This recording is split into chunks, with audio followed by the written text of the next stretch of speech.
एक नारा लगा था 1993 में, आज से कितने वर्ष पहले देख लीजिए, और उस पर एक बड़े नेता के जेल जाने की नौबत आ रही है 2023 में, समाजवादी पार्टी के बड़े नेता की।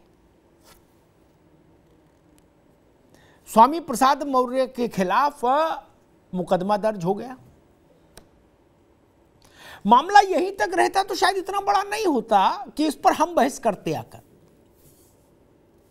लगे हाथों बसपा ने भी बहती गंगा में हाथ धो लिए, और जो आरोप मायावती ने खुद लगाए वो आरोप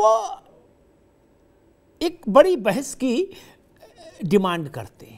मायावती ने कहा कि 1993 के दौर में अयोध्या, गौर से सुनिए, अयोध्या श्री राम जन्मभूमि स्थान मंदिर, राम मंदिर और सवर्णों के खिलाफ, तीन चीजें मायावती जी ने याद करवाई, अयोध्या, राम मंदिर और सवर्ण, इनके खिलाफ जो आपत्तिजनक नारे प्रचारित कराए गए थे वो सपा की साजिश थी बसपा को बदनाम करने के लिए। लो जी, कर लो बात। मेरे ख्याल से बसपा का यह करारनामा, ये स्वीकारोक्ति, ये स्पष्टीकरण भी पहली बार आया है, वरना 93 में 94 में क्यों नहीं आ गया? सही वक्त पर चोट करना राजनीति में एक कला कहलाती है। स्वामी प्रसाद मौर्य फंसे और अखिलेश जी उस मंच पर थे जिसमें मौर्य ने नारा लगाया कि मिले मुलायम कांशीराम, हवा मुड़ गए जय श्री राम। तो मायावती को भी लगा कि यही है राइट टाइम, घेर लो सपा को। और वो 93 के दौर के सारे ऐसे नारे जो तनाव पैदा करते थे, जो बसपा सपा की रैलियों में लगते थे, उन सबका बिल फाड़ दिया मायावती ने सपा के ऊपर। बोले जी अयोध्या, भगवान राम का मंदिर और अपर कास्ट, इन सबके खिलाफ नारे इन्हीं ने लगवाए। उस समय एक और भी नारा लगता था, कई नारे लगते थे, अब उन नारों को मैं याद दोहराऊंगा नहीं, नारे सबको याद है कि क्या क्या लगते थे। उन सबका ठीकरा फोड़ दिया बहन जी ने समाजवादी पार्टी के सिर,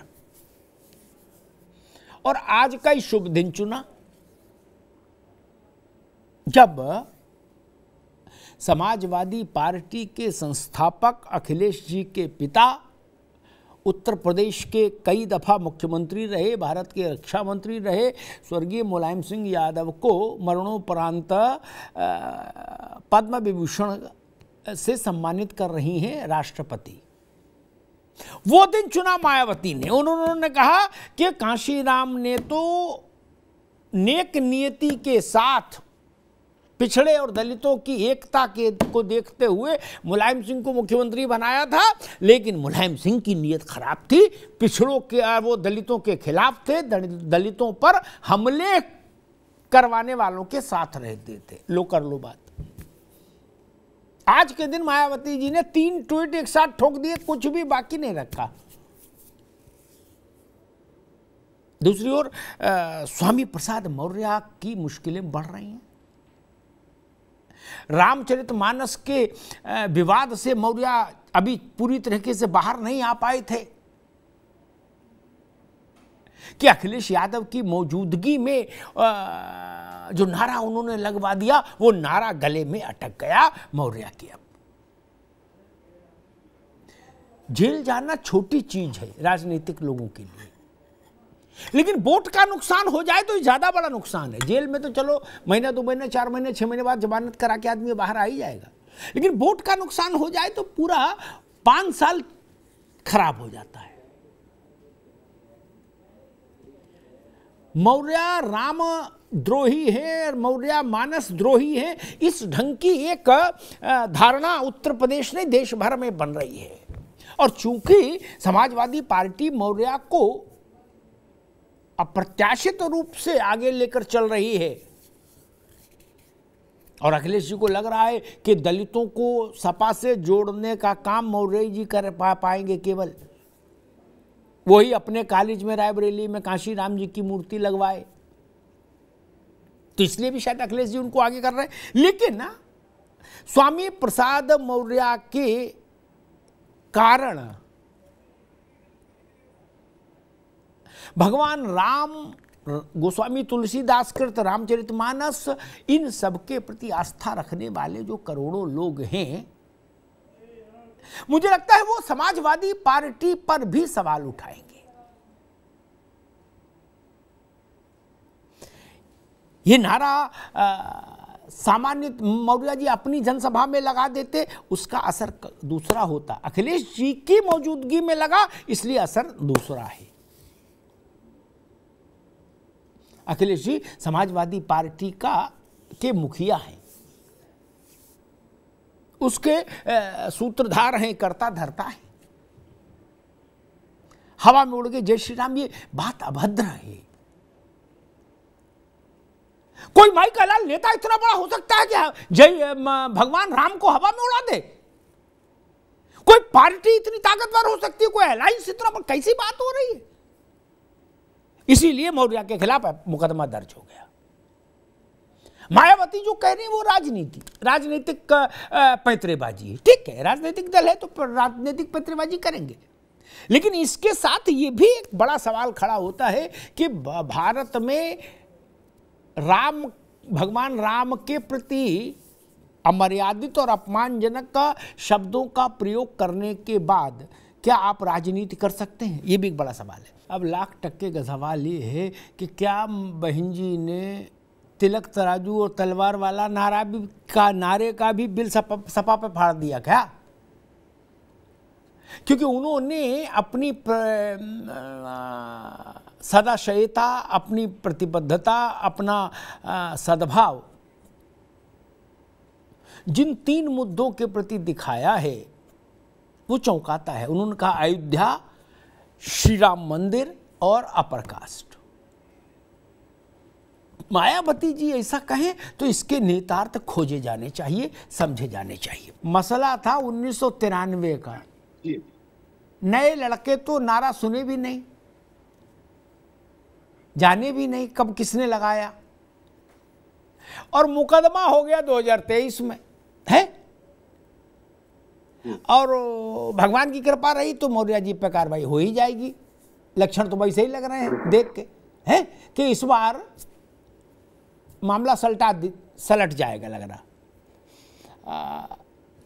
मायावती जी ने जो कहा कि अयोध्या, श्री राम मंदिर और अपर कास्ट को लेकर जितने भी गड़बड़ नारे उस दौर में प्रचारित किए गए वो सब सपा की साजिश थी, बसपा को बदनाम करने के लिए। इसका मतलब वो क्या ये बताना चाह रहे हैं कि बसपा तो अयोध्या, राम मंदिर और अपर कास्ट के प्रति अच्छा भाव रखती है नावेद जी को? तब तो ये 360 डिग्री घूम जाएगा मामला। जो बात नावेद जी ने बताई वो भी ठीक, लेकिन आधी बात रह गई। एक अर्थ तो उन्होंने बताया कि इसका अर्थ ये जनता ले सकती है, दूसरा अर्थ ये भी जनता ले सकती है कि मायावती जी कह रही हैं कि समाजवादी पार्टी अपने जन्म से अयोध्या, अपर कास्ट और राम मंदिर के खिलाफ है रही, ये भी समझ लीजिए। तो सपा को मिलने वाला वोट उसमें गैर हिंदू थोड़ी ना है, हिंदू ही ना वोट है। उसी से राज तिलक है, उसी से मुकुट है, उसी से सिंहासन है सबका। नहीं तो चुंगी की मेमोरी नहीं मिल सकती किसी को। क्या सच नहीं है? कड़वा है लेकिन सच है। जो आदमी भी खादी का कुर्ता पहन रहा है इस देश में, और गांव की प्रधानी भी जिसने कभी जीती है, उसको हिंदू वोट के सौजन्य से ही वह अवसर प्राप्त हुआ है। इसमें कोई बुरी नई बात थोड़ी नहीं कह रहा हूं, ना कोई रॉकेट साइंस बता रहा हूं। सबको मानना ही पड़ेगा, मन से मानो बेमन से मानो, लेकिन मानना तो पड़ेगा। अच्छा, फिर जातिवाद को सेमिनार में बोलने के लिए एक शब्द क्वाइन कर लिया गया, सामाजिक न्याय। वो गांव देहात में सीधे सीधी बात को जात का मामला है, जाति भी नहीं, जात। बिहार में कोडिंग हो गई 216 जातियों की, अपने अपना नंबर याद रखो, वो भी सामाजिक न्याय के नाम पे हुआ, कोडिंग हो गई। मनोज यादव का नंबर कौन सा है, कुश का नंबर कौन सी है कोडिंग, और मनोज पंडित की कौन सी है नंबर, पैन नंबर की तरह, आधार नंबर की तरह जारी कर दी लिस्ट सरकार ने।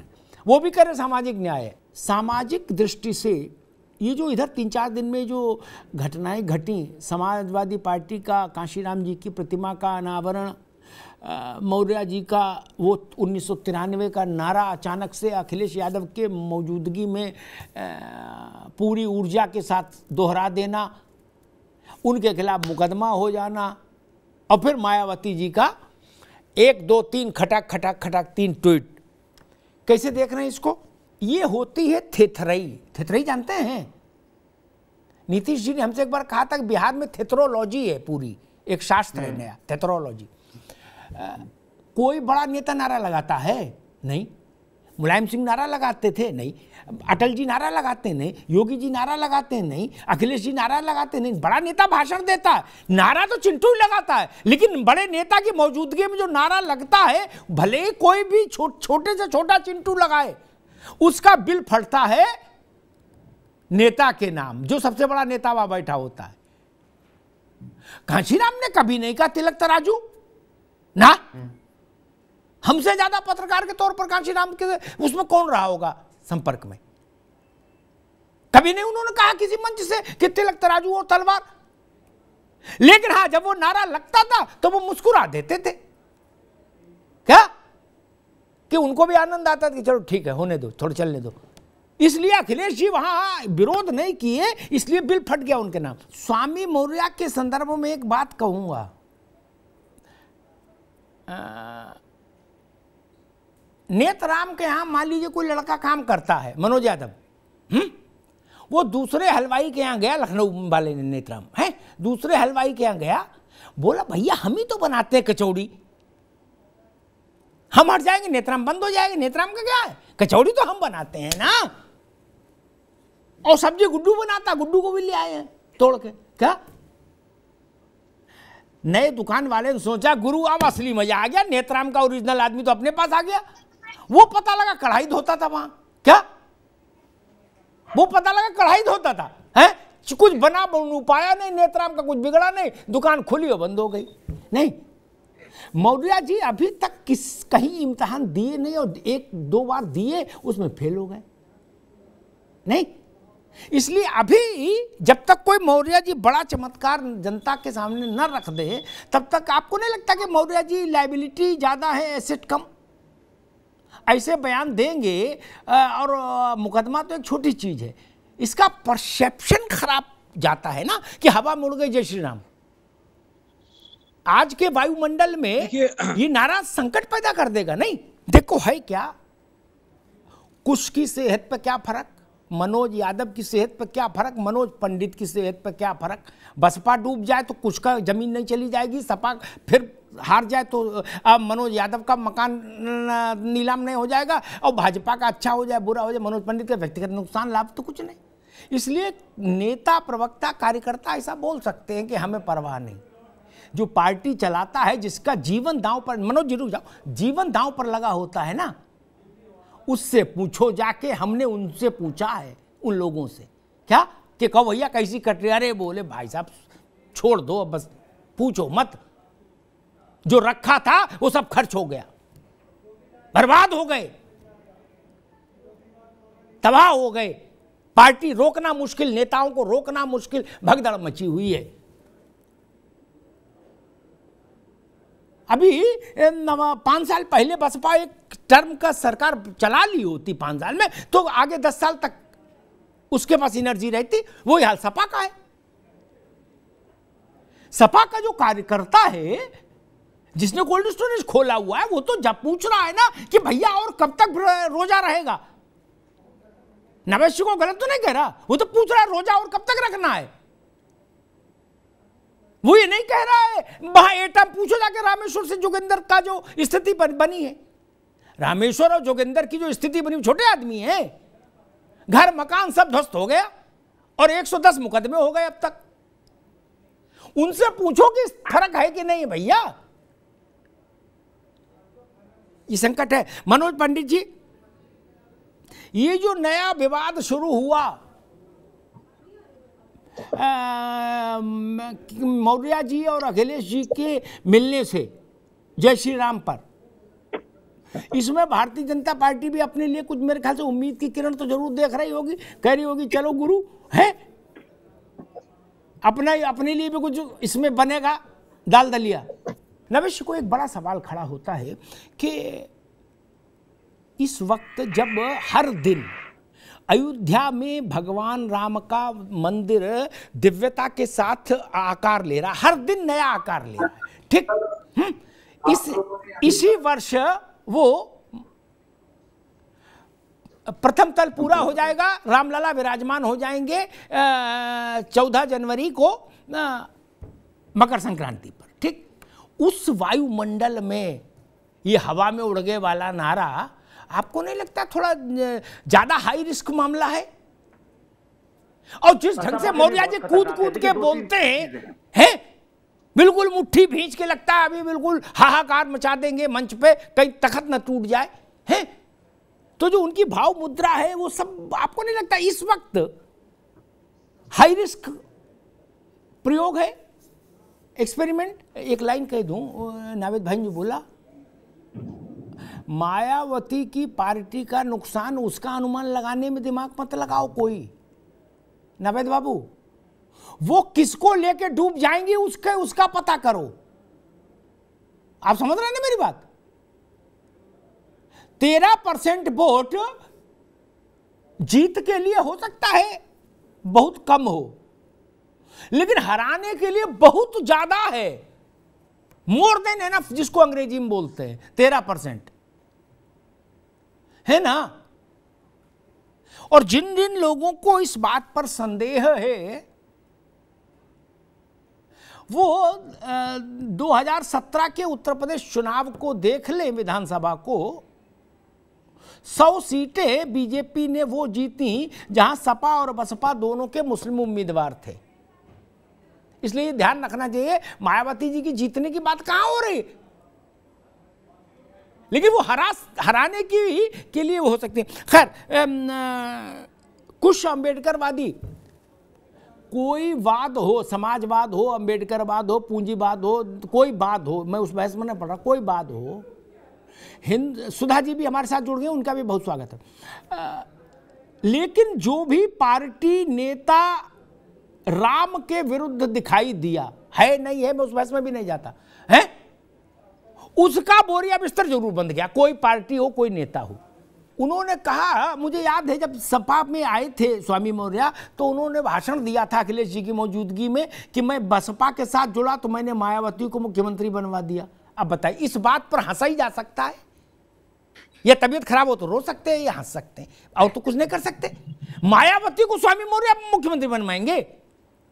अरे मेरे ख्याल 5-7 फुट दूर से न गिर पड़ते थे, देख लेते थे बहन जी के सामने आती हुई जमीन पे, क्या लेट जाते थे। ये अरे रुक जाओ भैया, मनोज बाबू अभी रुक जाओ, अभी नहीं, है ना? ये मुख्यमंत्री बनवाएंगे? अभी इनको गाजियाबाद से, गाजीपुर बस्ती से बहराइच तक आदमी जानता नहीं पूरे प्रदेश में।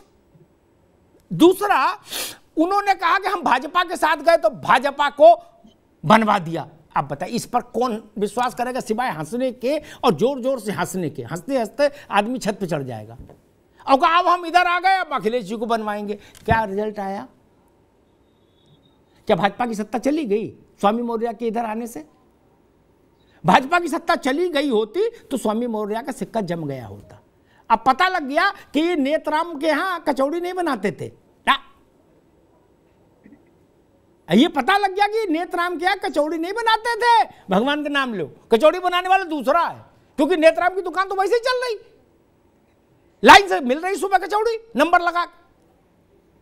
नवेश को ठीक है ना, ये तो नहीं बनाते थे कचौड़ी, ये तो तय हो गया। जो खुद नहीं जीते वो कचौड़ी कैसे बनाएंगे? 1993 का एक नारा था, मिले मुलायम काशीराम, उसके आगे के थी प्रक्रिया, उसको लेके 2023 में हाहाकार मच गया। मौर्य जी के खिलाफ मुकदमा दर्ज हो गया। मायावती जी ने राजनीतिक मुहिम छेड़ दी कि भाई इस तरह के जितने बवाली नारे थे वो 90 के दौर के, वो सब समाजवादी पार्टी ने ही क्वाइन किए थे, गढ़े थे और प्रचारित किए थे। बोले क्यों? बोले बसपा का वो खराब करने के लिए, इन वर्गों में नाम। इस लड़ाई के पीछे आप क्या देखती हैं? अचानक से ये लड़ाई क्यों सतह पर आई? 1993 के नारे को आज क्यों जीवित किया जा रहा है? मनोज पंडित जी, आपको क्या लगता है ये 93 का बवाल 23 में क्यों उठाया गया? उठाने वाले को भी अंदाज है कि 2023 चल रहा है, मौर्य को और मायावती को भी। 1993 के एक महत्वपूर्ण नारे को 2023 में बवाले जान क्यों बनाया जा रहा है? इसके पीछे कांग्रेस को क्या राजनीति समझ आती है? कांग्रेस समेत 14 दल, मैं इसको कल रखना चाहता था पूरे विषय को, लेकिन चलिए आज भी उसका वो सुधा जी ने दूसरी तरफ विषय को ले जाने की कोशिश की, इस रख दूं। कांग्रेस समेत 14 दल नावेदश को देश की सबसे बड़ी अदालत में गए और कहा ईडी, सीबीआई, इनकम टैक्स, इन लोगों को आप आदेश दे दो कि नेताओं के खिलाफ जांच, छापा और गिरफ्तारी बहुत रेयर हो, उसके लिए पूरे नियम बना दो आप। क्या सुप्रीम कोर्ट ने कहा कि भैया तबीयत ठीक नहीं है क्या? नेता भी सिटीजन है, उसके लिए अलग से नियम कैसे बना देंगे? और पिटीशन डिसमिस की, वापस ले ली 14 दलों ने। अब नावेशी को बिल्कुल ये नहीं सोच रहे कि आप क्या मांग लेकर जा रहे हो अदालत में। आप ये मांग लेकर जा रहे हो कि नेताओं के लिए एक नियमावली बना दो। क्या ऐसा संभव है कि नेताओं के लिए अलग कानून बन जाए? शराब खाने में जाके बाहर निकल के ये कहना कि हम नींबू पानी पीने गए थे, और इस पर लोगों को भरोसा दिलाना बड़ा मुश्किल हो जाता है। बेहतर है उधर जाओ ही नहीं, उस दुकान पर नींबू पानी पियो जहां केवल नींबू पानी मिलता हो। ठीक, बिल्कुल। आप हनुमान जी तो है ना, छाती फाड़ के दिखा देंगे। और वह मौर्य उतने मासूम भी नहीं है जो वह नावेशी को कह रहे। जिन भी नेताओं ने, जिन भी दलों ने अयोध्या, राम मंदिर या भगवान राम, तीनों एक ही से जुड़ते हैं, इनके विरुद्ध कुछ भी बोलने की कोशिश की, उसका मैं देख रहा हूं क्रमशः पतन होता चला गया। भाजपा और गैर भाजपा छोड़िए, क्रमशः पतन होते चला गया। मुझे याद है बसपा ने भी एक सलाह दी, आज मायावती जी दूसरी भाषा बोल रही हैं कि अयोध्या और राम जन्मभूमि, काशीराम जी ने एक दूसरी सलाह दी थी अयोध्या में क्या बनना चाहिए, है ना? उसी दिन से घटते गए 29% से 13 पे आ गए। मनोज यादव जी, स्वामी प्रसाद मौर्य ने कहीं डिस्टिंक्शन के साथ कोई इम्तिहान पास नहीं किया, फिर भी आप लोगों को उनके योग्यता पर इतना भरोसा कैसे हो रहा है? वो कोई भी राजनीतिक इम्तिहान इतने बड़े कौशल से पास नहीं किए। संजय निषाद का प्रश्न आया, इस ढंग की बात मैं कम से कम कई बार विपक्ष को बता चुका कि थोड़ा साहस जुटाइए। संजय, जैसे स्वामी मौर्य के खिलाफ 7-8 FIR हुई तत्काल, आपके पास भी हजारों कार्यकर्ता हैं, 75 जिले में FIR ठुकवाते संजय निषाद के खिलाफ। आप तो आए नहीं आगे, आप तो आए नहीं लिखती FIR, वो भी नहीं है। तब फिर राजनीति बंद कर दो। अगर आपके कहे रिपोर्ट भी नहीं लिखी जा रही तो राजनीति कैसे करोगे भैया? बहुत भाषण दिए जा सकते हैं, लेकिन इस बात को ध्यान रखना चाहिए कि आपकी सरकार थी तो आपने आजम खान की भैंस ढूंढने में पूरे प्रदेश की पुलिस लगा दी। आप समय नहीं देंगे, अभी रुकना होगा। आपकी सरकार थी, गायत्री प्रजापति के खिलाफ मुकदमा कोई लिखा पाया था? नहीं ना, सुप्रीम कोर्ट से लिखा गया था ना। सत्ता का चरित्र एक सा होता है मित्र, काहे को कूद रहे हो सब लोग? सत्ता का चरित्र एक सा है। आपके राज्य में गायत्री के खिलाफ कौन माइकल रिपोर्ट लिखा पाया था? सुप्रीम कोर्ट ने आदेश दिया तो रिपोर्ट हुई। हमको मालूम नहीं क्या? सत्ता का चरित्र एक सा है, इसलिए अगर आपके पास सत्ता नहीं है तो फिर उसी स्थिति में रहना होगा जो जिस स्थिति में सत्ता नहीं होने पर रहा जाता है। फिर क्योंकि सत्ता का चरित्र एक सा है, ये जान लीजिए, इसमें बहुत ज्यादा उत्तेजित होने से कोई लाभ नहीं है। सबके साथ वही स्थिति है। मैं 10 उदाहरण बता सकता हूं। उस महिला को क्यों सुप्रीम कोर्ट गुहार लेके आना पड़ा था? क्योंकि डीजीपी तक गुहार लगाई थी, किसी ने कहा गायत्री के खिलाफ मुकदमा नहीं होगा ना।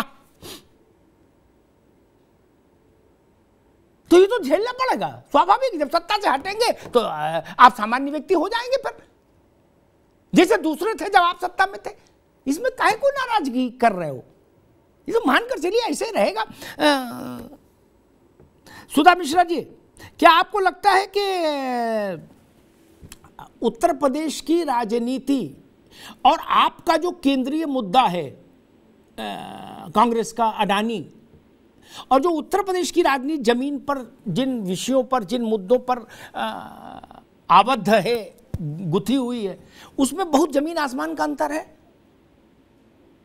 क्योंकि उत्तर प्रदेश में जिन विषयों पर चर्चा हो रही है, राजनीतिक विमर्श हो रहा है, वो और अडानी का मुद्दा मैच नहीं कर रहा। उत्तर प्रदेश कांग्रेस जिस दो नैरेटिव लेके चल रही है देश भर में अडानी वाला, लेकिन मैं देख रहा हूं उत्तर प्रदेश में वो नैरेटिव कहीं से कहीं तक कुछ भी अच्छा बुरा ना, उसके पक्ष विपक्ष नहीं छोड़े, है ही नहीं।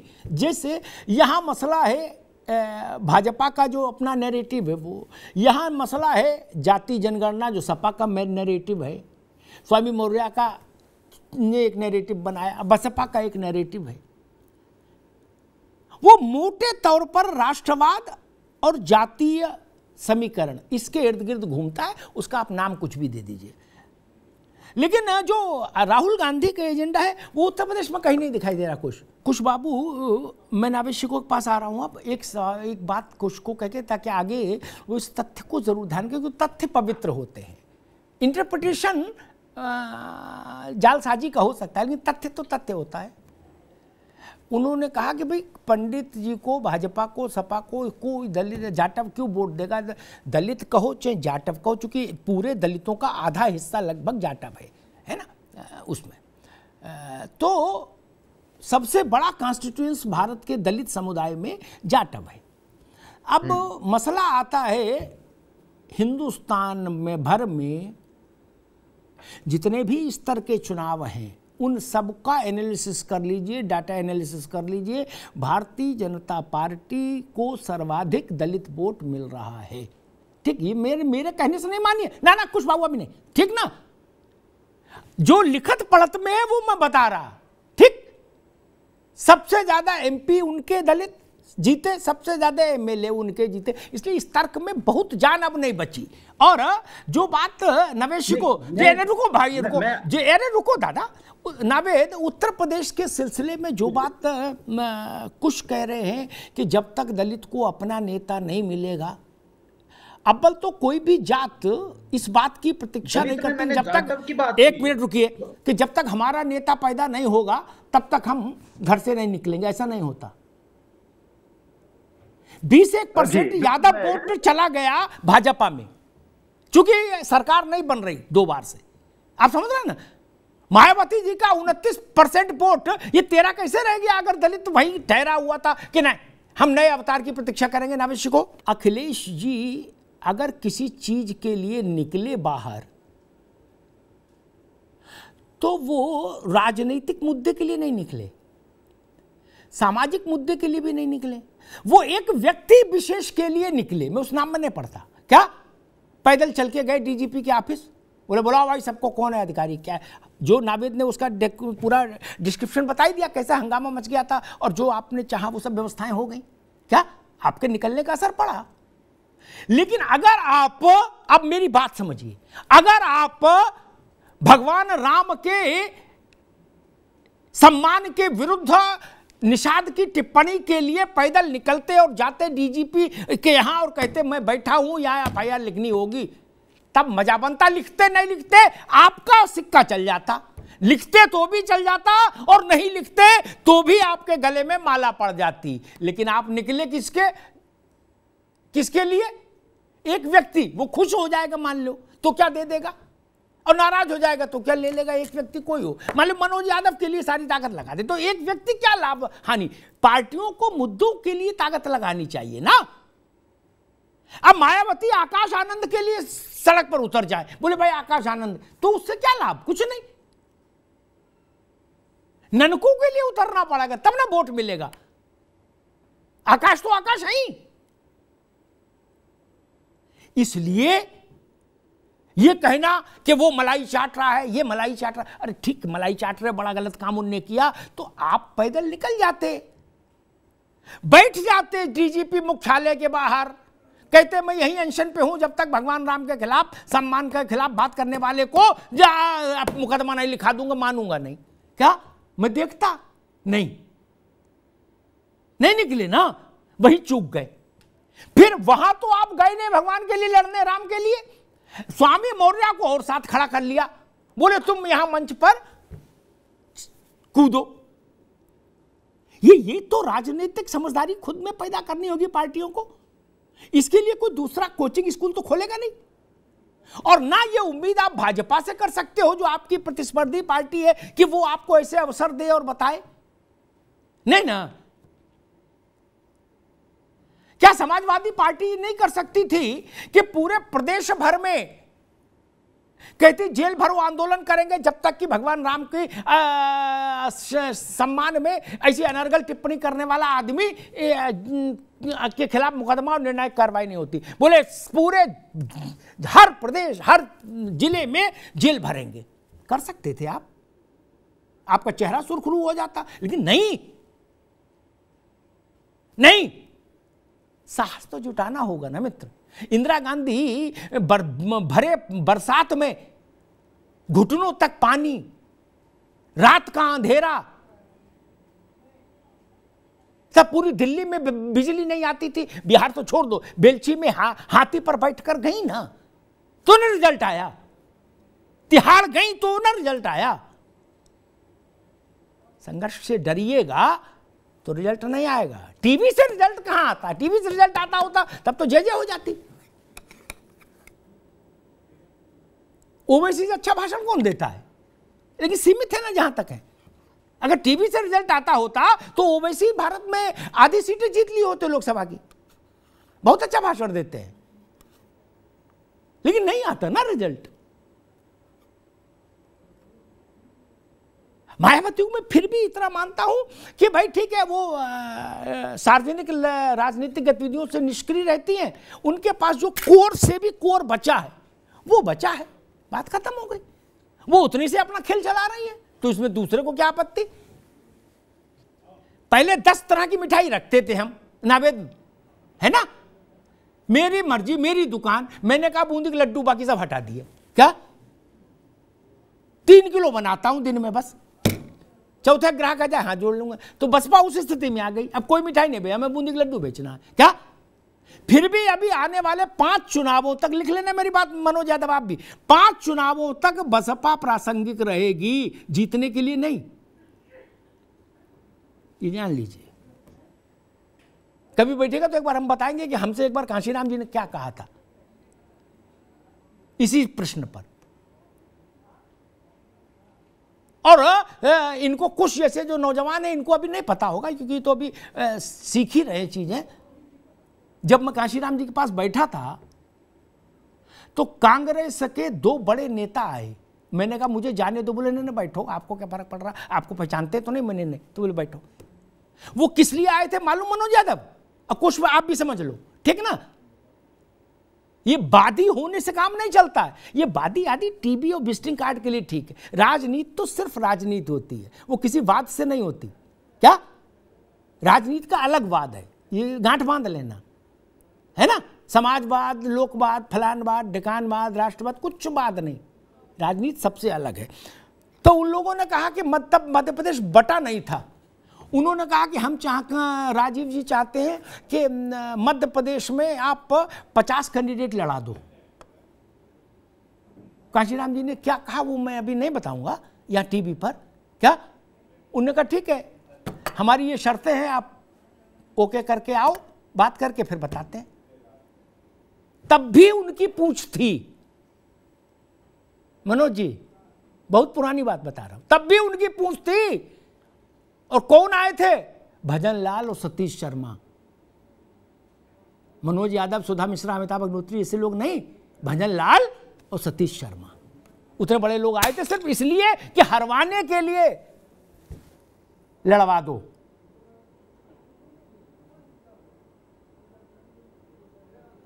मुझसे किसी नेता ने नहीं कहा, मुझसे तो उत्तर प्रदेश की प्रमुख विपक्षी दल ने ही कहा 17 के चुनाव की समीक्षा के बाद कि 100 सीटें वो गिन के भाजपा जीत गई। जहां हमारे मुस्लिम कैंडिडेट थे वहीं मायावती ने मुस्लिम कैंडिडेट उतार दिए। बात खत्म। अंबेडकरवाद, समाजवाद, लोहियावाद, जयप्रकाशवाद, किसी बात की जरूरत ही नहीं। चुनाव हारना निश्चित है, बात खत्म हो गई, हार गए। उसमें आशा नरेंद्र देव जी फोटो लगाओ चाहे जयप्रकाश जी की लगाओ, कोई चुनाव थोड़ी जीत जाओगे। नहीं जीत सकते। इतना सरल गणित नहीं समझ आ रहा।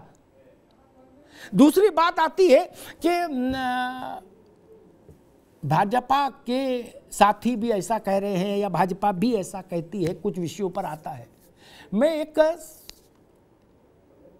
अयाचित बिना मांगी सलाह अपने मित्रों को दूंगा। विपक्ष में मेरे बहुत सारे मित्र हैं अच्छे।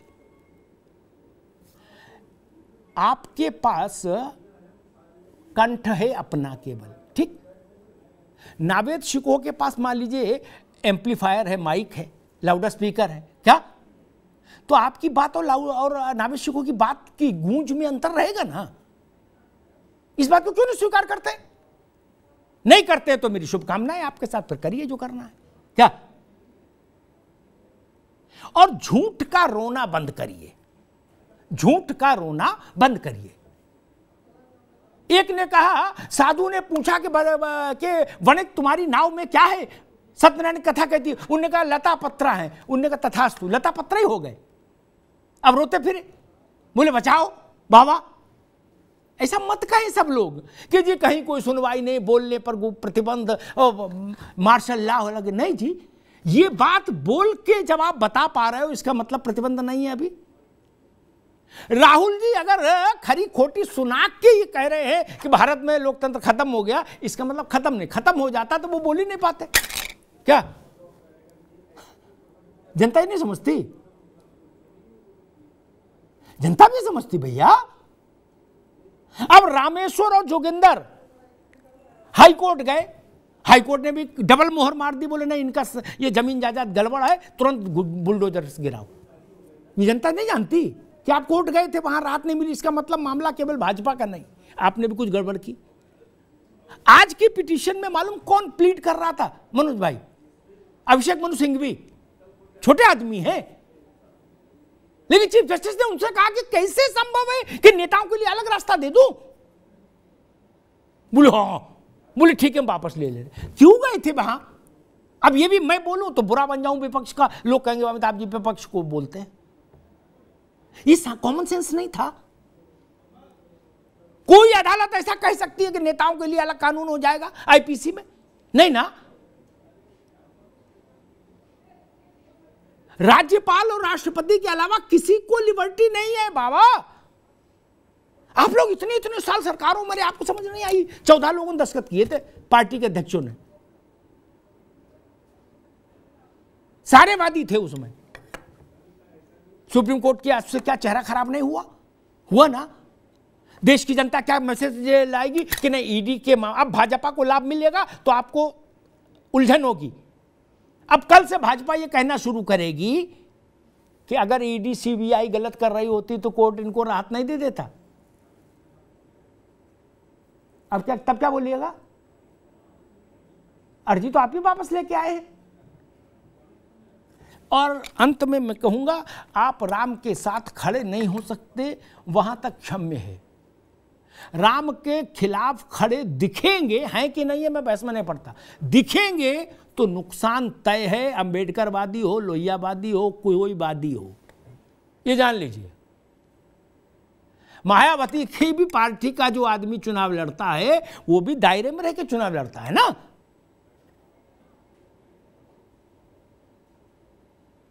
क्यों उमाशंकर सिंह रसड़ा में राम मंदिर पर अंटसेंट बोलने लगेंगे? नहीं ना, वो जानते हैं चुनाव भारत में लड़ रहे भैया। नावेद गलत तो नहीं कहा भैया? मायावती जी, कांशीराम जी क्या करेंगे? आप राम के पक्ष में नहीं खड़े हो सकते, ठीक है, लेकिन राम भारत की आत्मा है, भारत का प्राण तत्व है। उनसे, उनके विरुद्ध आप खड़े दिखेंगे लोगों को तो भाजपा छोड़िए, सामान्य व्यक्ति उसका मैसेज खुद ग्रहण कर लेता है, उसको भाजपा की जरूरत नहीं। ये ध्यान रखिएगा, भाजपा बताए तब ये समझ में आया कि स्वामी मौर्य गलत बोले, नहीं, उनको लोगों ने टीवी पे देख लिया, सुन लिया, जान लिया। धन्यवाद।